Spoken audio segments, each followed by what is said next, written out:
सम्मान मैं उनका करता हूँ। वो मेरे पिताजी के साथ विदाई करे में 85 के दौर के अंदर मेरे फादर 77 में बन गए थे, वो लेट आए थे, 85 में मिल आए थे। और यूनिवर्सिटी अध्यक्ष रहते हुए भी हमेशा जब डॉक्टर साहब दुख के दिनों में थे, मुझे कहा कि मैं बहुत तकलीफ में हूँ, वसुंधरा मुझे फंसाना चाहती है बलात्कार के मुकदमे के अंदर।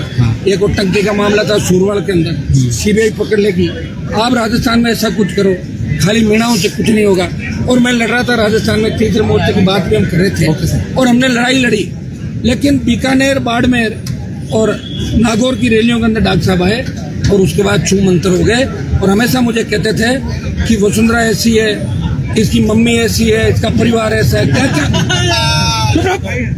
तुम क्या खाया अभी बेशर्मो, ऐसा है वैसा है, और इस तरह की बातें वो करते थे। मैं वसुंधरा जी की माता जी को नहीं जानता, इनके परिवार को नहीं जानता, लेकिन वो कहते थे ये है वो है, मैं अरुण जेटली जी से बात करूंगा, मैं अटल जी से करूंगा, फलाना करूंगा। और फिर मेरे पास एक दिन मैं इनके घर बैठा था तो मुझे कहा कि आप खाना खाओ, अपन विधानसभा चल रहे हैं, क्योंकि अकेले नहीं जाते थे। रमेश मीणा और हुडला पता नहीं कब हमला कर दे, इसलिए हमेशा मेरे को साथ रखते थे कि कम से कम एक आदमी बचाने वाला तो मेरे साथ रहेगा। तो मैं इनके साथ ही विधानसभा जाता, मेरा बड़ा स्नेह था।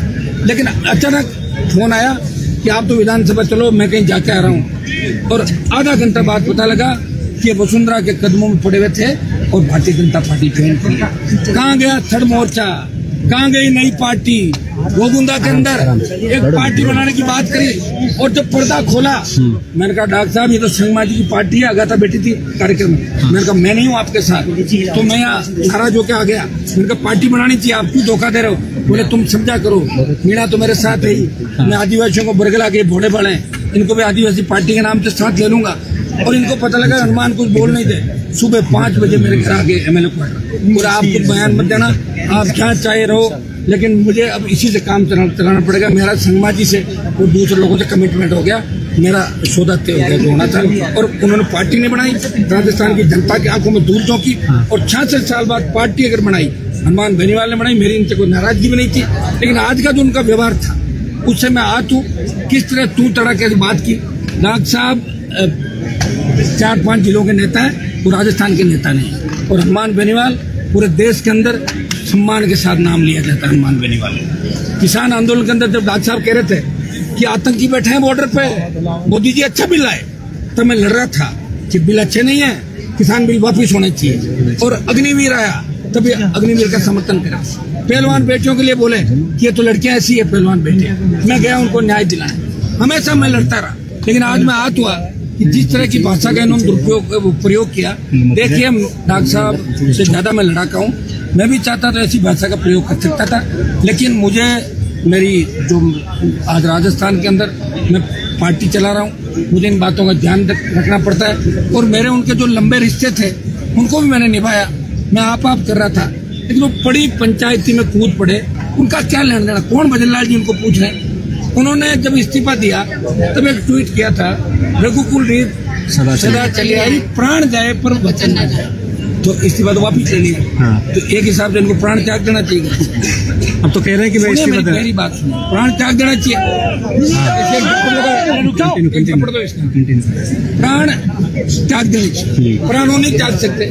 मुझे पता है कि जो जिस 2 रेलवे स्टेशन की बात मेरे लिए कह रहे थे, अगर मैं नहीं होता तो पुलिस के कितने डंडे उनको पड़ते। मैंने उनके डंडे खुद खाए, मैंने पकड़ लिया, उनके नीचे दुबक गए थे। और डॉक्टर साहब ने लड़ाई अपने हिसाब से लड़ी होगी।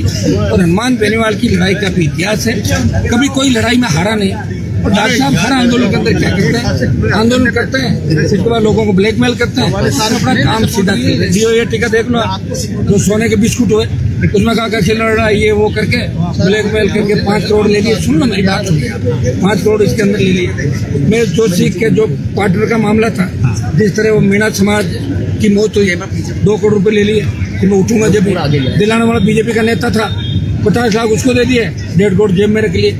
ये तो आदतन है, उनका धंधा है, यहाँ से नहीं कर रहे काम। ये पेपर लीक के अंदर चाहे जगदीश कृष्ण और दूसरे लोगों को ये इनको लाके देते थे सूचनाएं, और ये कहते थे मैं बहुत बड़ा विद्वान हूँ, मैं बहुत बड़ा ज्ञानी हूँ। किसी अखबार वाले से खबर ले ली, किसी मीडिया वाले से ले ली, किसी माफिया से ले ली। और मैं एक बार बैठा था इनके पास, एक लड़का आया, उसके 150 मुकदमा चोरी किया। मैंने कहा डॉक्टर साहब ऐसे लोगों को साथ रखते हुए अरे समझा करो, अपने समाज का रखना पड़ता है। हम तो नहीं रखते भाई ऐसे लोगों को।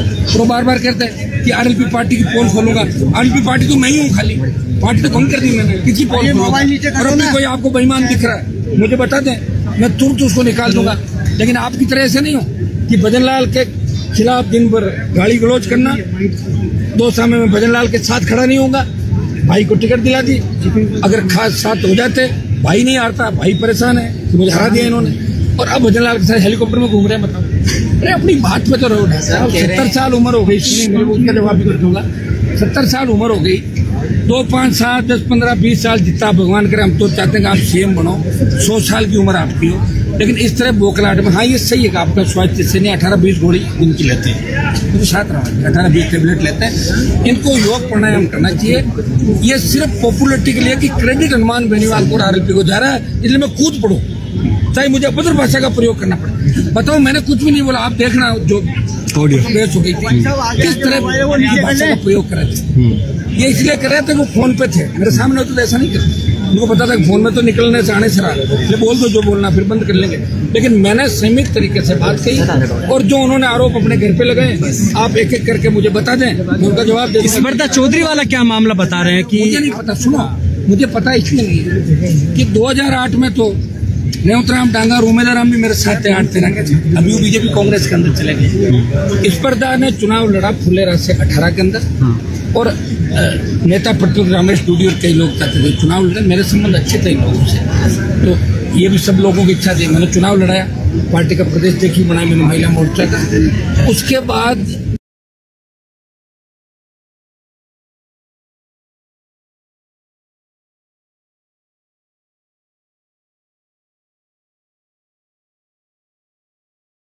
नहीं कमल मुरारका का जो चुनाव था, उसमें किरोड़ीलाल मीणा, सचिन पायलट की किरोड़ीलाल मीणा से मैंने बात करी। सचिन पायलट किरोड़ीलाल के नहीं, सब कार्यकारिणी अपंगों का टेलीफोन मेरे पास आया। सचिन पायलट और नवलगढ़ के राजकुमार, हम चाह रहे थे कि हनुमान बेनीवाल मेरे घर पर आते थे, यहाँ पर मेरी डील होती थी, पैसे मांगते थे। और उसके बाद की कहानी क्या है, ये तो 10 साल बाद अब सुन रहा हूँ। तो चुनाव हुए शायद 2015, 16, 17 में। तो अब क्या डॉक्टर साहब को एकदम से सपना आ गया क्या? और ये मेरे पे पैसों का आरोप लगा रहे हैं, तो क्या डॉक्टर साहब दलाली कर रहे थे? इनके पास था कि पैसा रखा हुआ? आप बताओ तो सही बोलो। तो आप पूछते हैं उनको कि आप पैसे का ठेका आपने लिया था क्या मुरारका का, या आपके कहने से कैंडिडेट खड़ा हुआ था? कैंडिडेट खड़ा किया था कांग्रेस पार्टी ने, 3-4 वोट इनके थे, एक मेरा निर्दलीय का वोट था, और हमें मिलकर 2-4 वोट करके और उनको चुनाव जिताना था। ऐसे नरसुभाष चंद्रा को भी खड़ा किया, लगाने वाले तो कुछ भी कहते हैं। और मैं बीजेपी के साथ था, तो मैं बीजेपी पार्टी के साथ, मैंने कहा भैया तो बहिष्कार करूंगा या निर्दलीय को वोट दूंगा, क्योंकि निर्दलीय लड़ा नहीं, मेरे 3 वोट गए। ये आरोप प्रत्यारोप तो होता क्या है, डॉक्टर साहब को ये कहो कि कोई सबूत भी ला के दे। मेरे पास तो इतने, सुनिए मेरी बात, मेरे पास तो इतने सबूत है डॉक्टर साहब के, अगर मैं ला दूं तो फिर डॉक्टर साहब मुझे लग रहा है अंतिम सांस ले लेंगे उसी पर। वो तो कह रहा है कि मैं मंत्री रहना ही नहीं चाहता, वो कह रहे हैं। छोड़ दो तो कौन मना कर रहा है? आरएलपी के अंदर आ जाओ, मैं बॉस बना देता हूँ आरएलपी का। आ जाओ राष्ट्रीय लोकतांत्रिक पार्टी और बच्चे इनके देखा सारी मर्यादा इसलिए तोड़ देना, क्रेडिट मुझे मिले कि ऐसा ही भर्ती मैंने रद्द कराई, तो करा देता भजन लाल जी से। मैं तो धरने पे बाद में बैठा था, मना किसने किया आपको? मैंने तो मना नहीं किया था। मेरा तो बिजली का कनेक्शन भी किस तरह काटा। 5 करोड़ जो एमएलए लेड मुझे मिलती है, डॉक्टर साहब ने मेरा एमएलए लेड कह के रुकवाया कि हनुमान बेनीवाल को 5 करोड़ रुपए नहीं मिलने चाहिए, इसको चुनाव हराना, इससे अच्छी हरकत नहीं हो चुकी। मैंने कभी ये बातें नहीं कही। जब आरोप प्रत्यारोप पे बात आ गई तो ये बात कहनी भी जरूरी है कि विधायक कोष उसी का होता है जो विधायक रहते हुए रिकमेंडेशन करता है, और विधायक रहते हुए मैंने रिकमेंडेशन करी, नवंबर में चुनाव जीता, और वापस नवंबर में दूसरे चुनाव है। मतलब 1 साल का कोटा मेरा था, लेकिन डॉक्टर साहब ने ये काम किया। एक आपके न्यूज 18 के पत्रकार थे, नाम नहीं लूंगा, जब विधानसभा चल रही थी, मुझे कहा आप चैम्बर में आ जाओ, चाय पीते हैं। अरे मेरे अच्छी मित्रता थी, मैं चला गया, मुझे क्या पता रिकॉर्डिंग करवा रहा है। उसको कहा तुम ऑन कर लो माइक, और बोले मेरे पास बहुत बेनीवाल जी, मैं बहुत दुखी हूँ, बहुत कागज आते हैं, बहुत तकलीफ में हूँ, शिकायत आती है। तो न्यूज 18 वाला बैठा हुआ था, मुझे क्या पता रिकॉर्डिंग करा। मैंने कहा डॉक्टर साहब अब आप सरकार के अंदर हो, और भाई सरकार हो तो सरकार के पास तो शिकायत आएगी, तो उसको वायरल कराया। देखो हनुमान बेनीवाल मेरे कमरे में आके कह रहा है कि आप सरकार हो। मैं आपको क्या मानता हूँ? मैं मोदी को नहीं मानता, तो आप जैसे पता नहीं हजारों 56 घूम रहे हैं रोड पे, कौन मानता है? जबरदस्ती। लेकिन इस तरह का धंधा है, रिकॉर्डिंग करना, ब्लैकमेल करना, लोगों को दबाना। एस एन गुप्ता जी मुझे कह रहे थे, श्याम सुंदर काबरा हमारे जिलाध्यक्ष थे नागौर के, आनंदपुरी वाला मकान था, मुझे बोला साहब मैं आपकी कोई बात करूँ, मैं कि मेरी कोई बात की आवश्यकता है। तो डॉक्टर साहब को भी 100 किलो से मैंने 200 करोड़ रुपए दिलाए थे एसएन गुप्ता ने कहा। जब 13 के अंदर जो हेलीकॉप्टर उड़े थे 8 के अंदर उड़े थे, 200 करोड़ रुपए एसएन गुप्ता ने कहा मैंने दिलाए।